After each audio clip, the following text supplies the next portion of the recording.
Hello friends, कैसे हैं आप सब। फाउंडेशनल थिंकर एंड कॉन्सेप्ट हम लोग सोशल वर्क की फैक्ट शीट पढ़ रहे हैं। आपके एग्जाम में बहुत ज्यादा देरी नहीं है और याद रखिएगा इसके लिए मॉक टेस्ट या स्टडी मटेरियल बहुत सारी ऐसी चीजें आपको चाहिए होंगी। आपके लिए हमने नवंबर का ये CUET exam 50 special coupon code दे दिया है, ताकि आप एप्लीकेशन पे सभी कोर्सेज पे ये एप्लीकेबल है और आपको 50% ऑफ मिल जाएगा। चाहे वो आप क्रैश कोर्स लो या आप फुल कोर्स लो, कॉम्प्रिहेंसिव कोर्स लो या आप मॉक टेस्ट लो, स्टडी मटेरियल लो, सब पे मिल जाएगा। तो पहला जो सबसे बड़ा नाम आता है, आप याद रखिएगा, आप जो डिसिप्लिन स्टडी में सोशल वर्क पढ़ रहे हैं उसमें मैरी एलन रिचमंड का 1861 टू 1928 ये इनके जीवन काल है।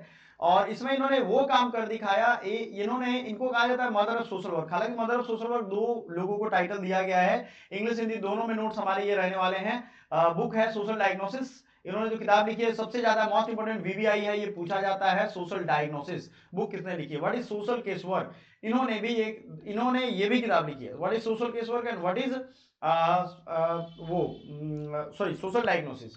तो इन्होंने जो कॉन्सेप्ट इंट्रोड्यूस किया, पहला केस वर्क प्रोसेस के बारे में इनका माइलस्टोन है, इनकी अचीवमेंट है। इन्होंने बहुत बेहतरीन तरीके से इन्वेस्टिगेट किया है, social investigation, case work process, diagnosis and treatment, home visit and interview, ये सब कुछ।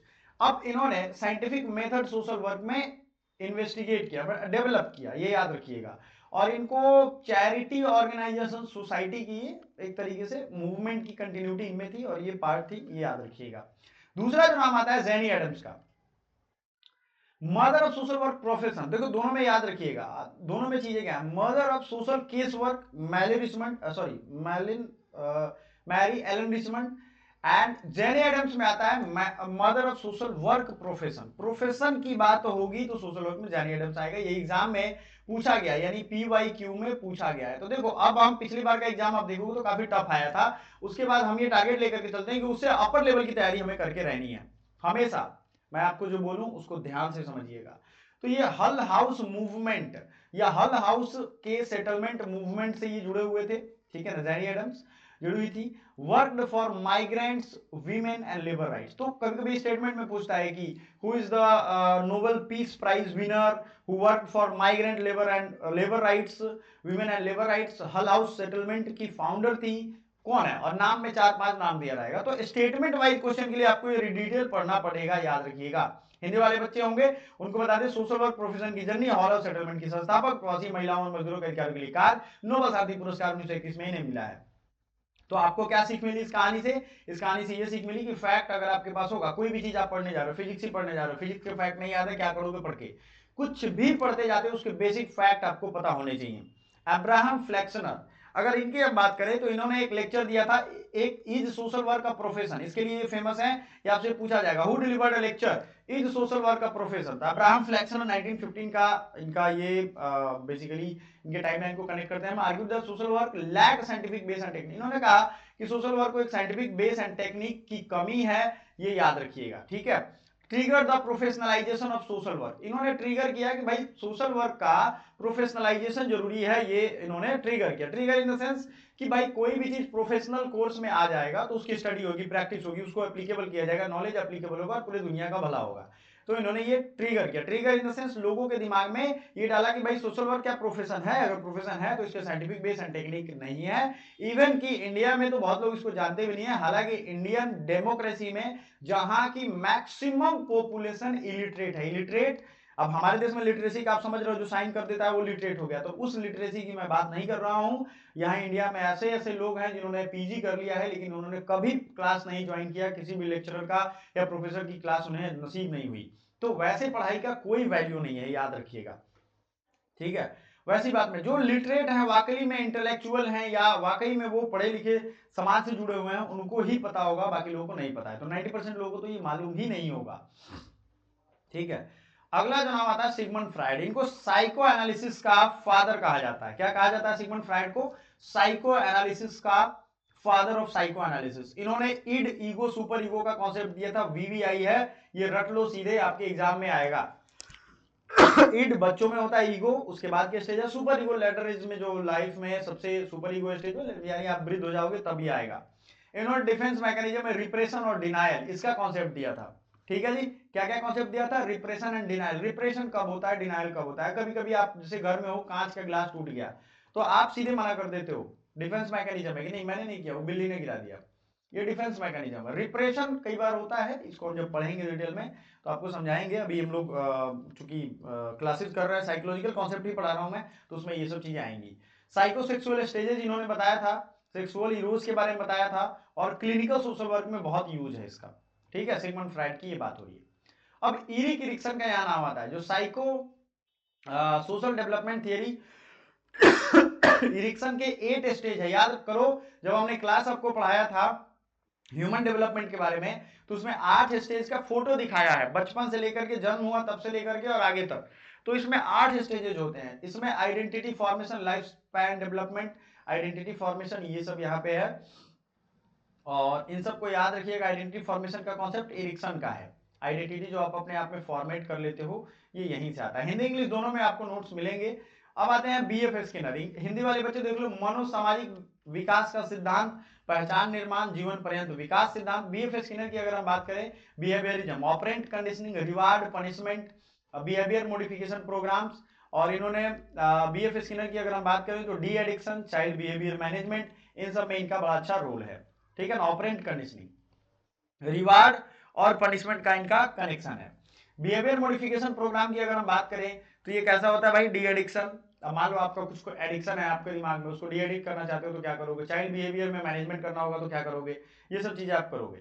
आल्बर्ट बांडुरा की अगर हम बात करें, क्योंकि नशा मुक्ति अगर किसी को छुड़वाना होता है तो उसका एक बिहेवियर है नशा, उसको वो छुड़वाना चाहता है, तो वो क्या करेगा। सबसे पहले देखो यार, कोई भी चीज पकड़ना हो छोड़ना हो, एक तो अपने अंदर में पॉजिटिव मैनिफेस्टेशन रखो ही, और प्रे करो कि भाई ये चीज मेरे साथ हो रहा है, अब होने दो, मेरे साथ जुड़ रहा है, जो छोड़ना है वो छूट रहा है, अच्छी चीजें जुड़ रही हैं। तो ये ध्यान रखिएगा। D addiction, child behaviour management, ये सब होगा। आल्बर्ट बांडुरा की अगर हम बात करें तो social learning theory, people learn by observing and modelling. बांडुरा का क्या कहना था कि पीपल जो है वो सीखते हैं, सीखते हैं कैसे, ऑब्जर्व करते हैं मॉडलिंग के द्वारा। बोबो डॉल एक्सपेरिमेंट इनका बहुत फेमस है। तो आल्बर्ट बांडुरा का बोबो डॉल एक्सपेरिमेंट एकदम वीवीआई है, याद रखिएगा। ये सब फैक्ट्स है, मतलब आप इसको देख करके सोओगे, इसके प्रिंट आउट ले लोगे, और जब आप पीवाई के सॉल्यूशन और ई बुक लोगे तो ये तो ऑटोमेटिकली मिल जाएगा, उसको ले करके पढ़ के सोना है, सुबह जगते ही देखना है। कॉन्सेप्ट सेल्फ इफिकेसी, ये भी कर लेना है। लोग अवलोकन अनुकरण के द्वारा सीखते हैं, बोबो डॉल प्रयोग इसे कहते हैं। ठीक है, ये याद रखिएगा। स्व प्रभावकारिता की अवधारणा, self efficacy. Aaron Beck, cognitive theory है इनका, आरोन बेक का कॉग्निटिव डिस्टॉर्शन। ठीक है ना, कॉग्निटिव थियरी। निगेटिव इमोशंस को हम कैसे टैकल करते हैं, आपने कभी देखा होगा, कोई भी आप जाओगे सोसाइटी में, ऐसे लोग हैं जहां बहुत निगेटिविटी है, उनको डील करने के अलग अलग अगर हम कहें तो बहुत अलग अलग लेवल पे होता है, कोशिशें चलती रहती हैं, समझिएगा इस चीज को। लेकिन अब आप ये बताओ कि भाई हमने निगेटिव इमोशंस को अगर करना सीखा ही नहीं कॉग्निटिव थियरी के तहत, हमारा जो कॉग्निशन है ना, वो उसके पास इतनी क्षमताएं होती हैं कि वो कर पाएगा, लेकिन नहीं सीखा तो नहीं करेंगे। कॉग्निटिव बिहेवियर थेरेपी भी इन्होंने फाउंड किया था, इनके फाउंडिंग मेंबर में आरोन बेक का नाम आता है।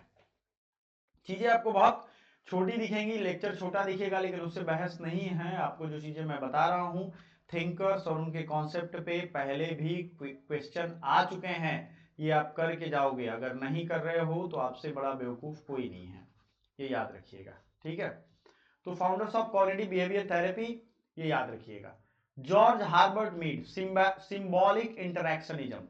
हार्बर्ट मीड का अगर आप देखोगे तो इनमें क्या है, अब एक बार थोड़ा हम लोग रिवीजन करने चलते हैं। बीएफ स्किनर का बिहेवियरिज्म है, ऑपरेंट कंडीशनिंग इनका था, रिवार्ड एंड पनिशमेंट का। किसी काम के लिए आपको रिवार्ड दिया जाएगा तो आप वो चीज दोबारा बार बार करोगे, पनिशमेंट दिया जाएगा तो वो नहीं करोगे। बिहेवियर मॉडिफिकेशन प्रोग्राम में यूज होता है ये चीज, तो ये आपको ध्यान रखना है। कहानी क्या है, सिंपल है कहानी भाई, कि आपको अपनी जो चीजें हैं उस पर पकड़ बना करके रखनी है, नहीं तो आप फेल हो जाओगे अपने एग्जाम में। सीधा मैं कहता हूं, उसमें कोई दो बात है ही नहीं, सिंपल साइकोलॉजी का। सिगमंड फ्राइड का psycho analysis, ईड ego super ego, defence mechanism, repression and denial, psychosexual stages और क्लिनिकल सोशल वर्क, ये सब चीजें हैं। ठीक है, अब आते हैं अब्राहम फ्लेक्सनर का delivered lecture in social work of profession, argued that social work lacked scientific base and technique, triggered the professionalisation of social work, ये सब अब्राहम फ्लेक्सनर का है। अब किसका क्या है याद रखना, mother of social work profession Jane Addams का है। किसका भाई, जैनी एडम्स। किसका, क्यों, क्योंकि mother of social work profession इनको कहते हैं। Mother of social case work किसे कहेंगे, मैरी रिचमंड को। ठीक है, किसका कौन सा कोर एरिया था, कौन सी किताबें लिखी हैं, जो बार बार पूछा जा रहा है, आपको एकदम याद होना चाहिए। तो चलो अभी तक जो हमने पढ़ाया उसमें आपने जो सीख लिया उसको हमने रिवीजन भी किया। ये होता है फैक्ट शीट को पढ़ाने का बेहतर तरीका। अल्बर्ट बांडुरा सोशल लर्निंग थियरी, बोबो डॉल एक्सपेरिमेंट और कॉन्सेप्ट सेल्फ इफिकेसी इन्होंने दिया था। आरन बेक का कॉग्निटिव थियरी था। और जॉर्ज हार्बर्ट मीड का अगर हम लोग बात करें तो इन्होंने सिंबॉलिक, चूंकि अब नई चीजें फिर से हम लोग आरन बेक तक कर चुके थे, अब आगे आते हैं जॉर्ज हार्बर्ट मीड में symbolic interactionism, I and me का कॉन्सेप्ट इन्होंने दिया था। ठीक है, अब आई एंड मी का कॉन्सेप्ट क्या है ये हम लोग जब पढ़ेंगे तो ये सब चीजें मिलेंगी। Society creates meaning through symbols, बहुत सारे ऐसे हैं सिंबल्स, आप देखते हो सोसाइटी में तो सिंबल्स ही सिंबल्स हैं, उससे मीनिंग वो कनेक्ट करते हैं। जैसे आप क्या करते हो, किसी को आप ऐसे बोलते हो, मतलब चुप रहिए, मौन रहिए, ठीक है। इंपॉर्टेंट फॉर ग्रुप डायनेमिक्स, ये ग्रुप डायनेमिक्स के लिए बहुत जरूरी है, ठीक है। आई एंड मी कॉन्सेप्ट किसने दिया था, George Herbert Mead. Social group dynamics, society creates meaning through symbols, ये सब चीजें। पॉलो फ्रायरी का कंसेंटाइजेशन मॉडल हमने अलग से इस पे क्लास लिया है, ध्यान से समझिएगा, हमने अलग से ऐसा क्लास लिया है। क्रिटिकल कॉन्शसनेस, क्रिटिकल कॉन्शसनेस की अगर हम बात करें, अवेयरनेस अगर आपको होगा तो आप एक्शन लोगे। क्रिटिकल कॉन्शसनेस क्या होता है, कॉन्शसनेस तो है ही आप में, आप ये जानते हो कि देश की शिक्षा व्यवस्था खराब है, आपके अगल बगल के अगर लोकल कॉलेजों में पढ़ रहे हो तो वहां क्लासेस नहीं हो रही हैं, नेता आपको जानबूझ करके क्लासेस नहीं दे रहे हैं। अब मैं क्रिटिकल अवेयरनेस पे आ रहा हूँ, क्रिटिकल कॉन्शसनेस पे। अभी तक ये था कि नहीं हो रही है, ये सीधे अवेयरनेस है। क्रिटिकल कॉन्शसनेस ये कहता है कि नेताओं का ये प्रोग्राम एक एक्टिविटी है कि वो देश में अच्छी शिक्षा व्यवस्था नहीं होने देंगे, और अच्छी शिक्षा व्यवस्था होगी भी तो वो इतनी महंगी होगी कि आप अफोर्ड नहीं कर पाओगे, यानी अफोर्डेबल क्वालिटी एजुकेशन आपको नहीं मिलेगा। तो जब भी आपको क्वालिटी एजुकेशन नहीं मिलेगा तो आप क्या करोगे, सरकार के खिलाफ आवाज नहीं उठाओगे। क्या आपको लगता है कि ये 6 अटेम्प्ट 10 अटेम्प्ट आईएएस की जो दिए जा रही हैं, ये क्यों दिया जा रहा है? अगर यूथ को इतना अटेम्प्ट नहीं दिया जाएगा, वो उसी प्रोसेस में अपना समय नहीं गंवाएगा 10 साल, तो ये जो पीरियड है ना 16 से लेकर के या 15 साल के बाद और ये 30 साल तक, इतने साल तक अगर आप जनरल कंपटीशन में नहीं घुसे रहोगे, आपका दिमाग इस पे नहीं रहेगा, तो आप सवाल पूछोगे सरकार से, उग्रित हो जाओगे, रिवोल्ट कर दोगे, विद्रोह कर दोगे। सीधा यहां मतलब है, सीधा समझिएगा। मैं नेपाल गया था कुछ दिन पहले, वहां मैं देखता हूं शॉप में कोई भी, ये रेयरली है बूढ़ा आदमी रहता है वहां, 15 साल के बच्चे हो गए, 15 साल के, वो काम करना शुरू कर देते हैं, उनको जनरल कंपटीशन या सरकारी नौकरी की तैयारी नहीं करनी है। तो वहां के नेताओं ने घपलेबाजी की और वहां के लोग जब एक हो गए, क्योंकि सरकारी नौकरी में उनका दिमाग नहीं लगा था, वो सब जेनजी एक हो गए, तो उन्होंने क्या किया देखो। कहने का क्या मतलब है, ऐसा मैं क्यों कह रहा हूं, क्योंकि क्रिटिकल कॉन्शसनेस होगा तो आप सोचोगे कि ये काम ऐसा क्यों हो रहा है, उससे हमारे जीवन पे क्या फर्क पड़ रहा है, मास लेवल पे क्या फर्क पड़ रहा है। तो सरकारों ने क्या किया, सरकारी नौकरी वाले जो भूत है बच्चों में, क्योंकि इसमें रिप्यूटेड है ज्यादा है, तो उसको लगा दिया उन लोगों को। सरकारी नौकरी या कुछ भी आपके जीवन में टारगेट है तो आप एक चीज ध्यान रखिएगा, उसमें एक टाइम लाइन दीजिए कि 2 साल हमको जम के तैयारी करनी है, उसके बाद दूसरा कुछ करेंगे, तैयारी कंटिन्यू रखेंगे, वो मेरे क्षमता के ऊपर होगा, लेकिन 2 साल से ज्यादा नहीं देंगे, और 2 साल हम किसी चीज से कोई मतलब नहीं रखेंगे, तभी वो तैयारी मानी जाएगी। नहीं तो सरकारें तो चाहती है कि 10 साल 15 साल आप जो आपका कोर टाइम है एनर्जी वाला उसको गंवा दो, सरकार चलती रहेगी आराम से। Paulo Freire critical consensus awareness action pedagogy of operation, इन्होंने किताब लिखी थी। इन्होंने डायलॉग बेस्ड एजुकेशन मॉडल बोला था, जो अरिस्टोटल और इन सब लोगों का भी आप मैच करवाओगे तो लगभग लगभग ये होगा। डायलॉग बेस्ड एजुकेशन मॉडल होता है। संवेदनशील जागरूकता, ये बहुत जरूरी है, जो चीज मैं बता रहा हूं ना, क्रिटिकल कॉन्शसनेस अगर आपके अंदर आ गया। इस ब्राजीलियन फिलोसोफर ने, पाउलो फ्रायरी ने, ब्राजील की सरकार को हिला करके रख दिया था, इनको तड़ीपार होना पड़ा, देश छोड़ना पड़ा, इतने इन पे मैंने थ्रेट आने लगे, जेल जाने की नौबत आ गई कि ये देश इन्होंने छोड़ दिया। और बाद में इन्होंने एजुकेशन रिफॉर्म वहां करवाया, जो कि बहुत बड़ा एक माइलस्टोन है। समझ में आ रहा है, ये चीजें हैं। अब आते हैं एमजी रॉस, कम्युनिटी ऑर्गेनाइजेशन के फील्ड में ये एक्सपर्ट हैं, इनका बहुत नाम आएगा एमजी रॉस का, और ये कम्युनिटी ऑर्गेनाइजेशन के पायनियर हैं। क्या है, कम्युनिटी ऑर्गेनाइजेशन के पायनियर हैं। इन्होंने पार्टिसिपेशन, डेमोक्रेटिक डिसीजन मेकिंग, इन सब पे फोकस किया है। कम्युनिटी ऑर्गेनाइजेशन के प्रमुख सिद्धांतकार है, ये याद रखिएगा, बहुत ही ज्यादा आपको ये रिपीट कर करके पूछा गया है। बी सीरियस गाइज, जो भी आप लेक्चर्स या कुछ भी देख रहे हो उसको आप आराम से पढ़ो, रिवीजन करो, प्रैक्टिस सेट लो, मॉक टेस्ट लो और सबको प्रैक्टिस करो। डायरेक्टली जब क्वेश्चन हिट करेगा ना, आप बोलोगे अरे सर ओहो रॉथमैन का मैंने नाम सुना था सर, मुझे तो याद ही नहीं आ रहा क्या नाम था रॉथमैन, अच्छा एमजी रॉस कम्युनिटी ऑर्गेनाइजेशन का। कई बार आपको जब सब चीजें पढ़ते हो तो आपको ऑप्शन फिल्टर करने में बड़ा हेल्प मिलता है, तो जैक रॉथमैन कम्युनिटी ऑर्गेनाइजेशन मॉडल, ठीक है ना। लेकिन एमजी रॉस का पहले याद रखना है, कम्युनिटी ऑर्गेनाइजेशन, इन्होंने पार्टिसिपेशन डेमोक्रेटिक डिसीजन मेकिंग पे बहुत फोकस किया है। जो रॉथमैन भी इन्होंने 3 मॉडल्स दिए, locality development, social planning, social action. जाके देखो एग्जाम हॉल में पूछा गया कि नहीं, समझ में आ रहा है कहानी, यही चीज मैं कह रहा हूं। अब आते हैं नेक्स्ट पॉइंट पे, वो है 3 मॉडल इन्होंने स्थानीय विकास, locality development, social planning and social action. C Wright Mills sociological imagination पे इन्होंने फोकस किया था, personal trouble, public issue, important for understanding social problems के लिए था ये। इसके बाद आता है कार्ल मार्क्स। कार्ल मार्क्स का नाम आपने सुना होगा, इन्होंने जो बेसिक दिया था क्लास स्ट्रगल और एलिनेशन का कॉन्सेप्ट दिया था, एलिनेशन भी कहते हैं कुछ लोग।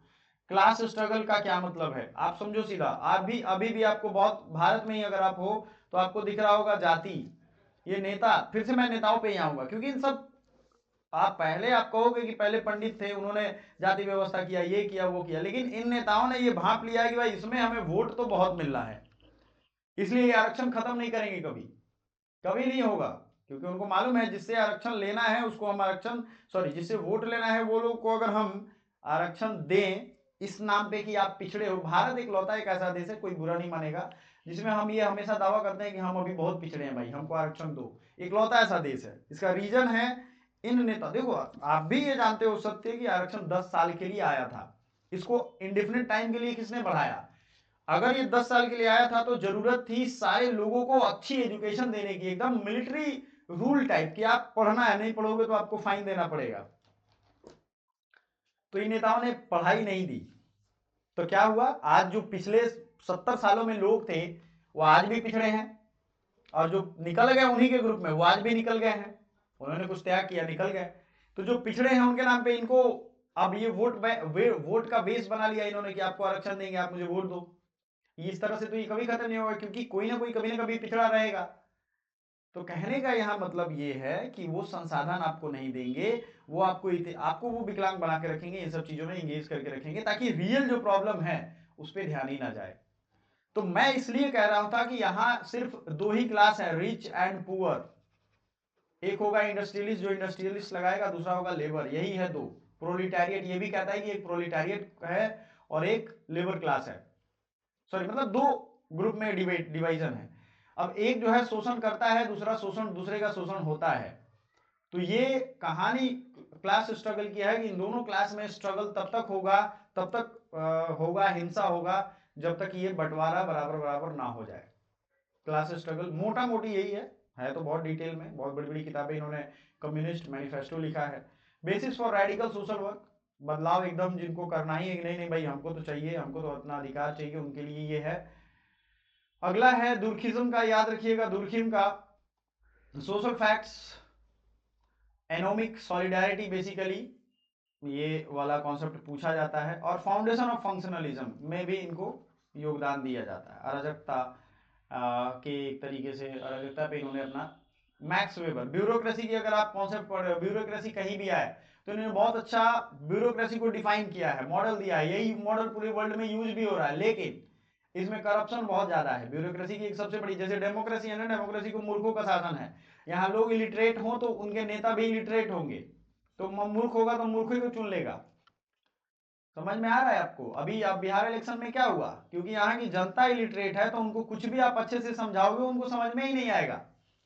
केसी सिन्हा सर इसरो के साइंटिस्ट चुनाव लड़े थे, उनको कोई मतलब ही नहीं इसरो के साइंटिस्ट थे, तो अच्छा ही नहीं लगेगा, सीधा मतलब है। उनको मतलब है कि जो गंदे गंदे भोजपुरी गाने सुने उनको जिताएंगे, वो उनको एमपी तक बना देंगे, प्रधानमंत्री भी उनको मौका मिले तो बना ही देंगे कभी ना कभी। मैं कहने का क्या मतलब है, मैं ये बातें क्यों कह रहा हूँ, क्योंकि ब्यूरोक्रेसी हो या ये पॉलिटिक्स हो या ब्यूरोक्रेसी कुछ भी हो, आप जैसे रहोगे वैसी चीजें मिलेंगी, करप्शन आप में होगा तो वो करप्शन मिलेगा ही आपको। Rational authority, social action types इन्होंने दिए थे मैक्स वेबर ने, ये सब कुछ कहा है। इकोलॉजिकल आप देखोगे जो ज्यादा आजकल न्यूज में आ रहा है इकोलॉजिकल पर्सपेक्टिव में, इसमें मैं देख रहा हूँ पर्सन इन्वायरमेंट फिट, गर्मेन एंड गिटरवाइन का है, ठीक है ना, स्ट्रेस कोपिंग मॉडल है और पर्सन इन्वायरमेंट फिट है, ठीक है, ये 2 चीजें हैं। अब हम लोग देख लेते हैं कर्ट लेविन का group dynamics, unfreeze change refreeze. Kurt Lewin का क्या है, अनफ्रेज चेंज, रीफ्रीज, यही कॉन्सेप्ट है। क्लियर है? अनफ्रीज, चेंज या refreeze use in group work and organizational freeze, ये उसके मॉडल्स में चेंज में ये यूज होता है। इसको हम लोग पढ़ेंगे जब आगे तो देखेंगे। फिर आते हैं जूलियन रैपर्ट। रुक जाओ एक second. Stress कॉपिंग model ecological perspective है। हम लोग जितना नेचर से दूर रहेंगे उतने स्ट्रेस में रहेंगे, याद रखिएगा। Basis for community development, sorry, Julian Rappaport का है, एम्पावरमेंट थियरी है। और इसके तहत अगर आप देखोगे पार्टिसिपेशन, कंट्रोल और कम्युनिटी पावर की बात की गई है। कम्युनिटी डेवलपमेंट का ये बेसिस है और ये आपको पढ़ना है, ठीक है। भागीदारी, नियंत्रण और सामुदायिक शक्ति, कम्युनिटी डेवलपमेंट का मूल सिद्धांत, लॉरेंस सुल्समैन, क्या है भाई? लॉरेंस, एक सेकेंड, सुलमैन, हेल्पिंग स्किल्स, इनको इसके लिए इनको जानते हैं। इंटरैक्शनल मॉडल है ये, और इसमें empathy, tuning in, helping skills ही है। एम्पैथी रखेंगे तो हेल्प करेंगे, tuning in, contracting, reframing, listening इसमें आएगा। ट्यूनिंग इन का मतलब है कि वो जो कह रहा है उसको एग्जैक्टली उसको ट्यून कर पा रहे हैं हम अपने दिमाग में, समझ पा रहे हैं ये चीज, ठीक है। तो ये सारा कुछ आपको यहाँ दिखेगा। अब इस बात को समझते हुए कि भाई आप लोग इसको रिवीजन करोगे, याद करोगे, हम ये मान के चलते हैं इसको बार बार आप पढ़ोगे, एक बार में याद नहीं होगा। और रिवीजन का टाइम भी आ गया है, जिन बच्चों का सिलेबस कंप्लीट हो गया प्लीज रिवीजन कर लो, आपके लिए हेल्पफुल रहेगा। Thank you so much, bye for now.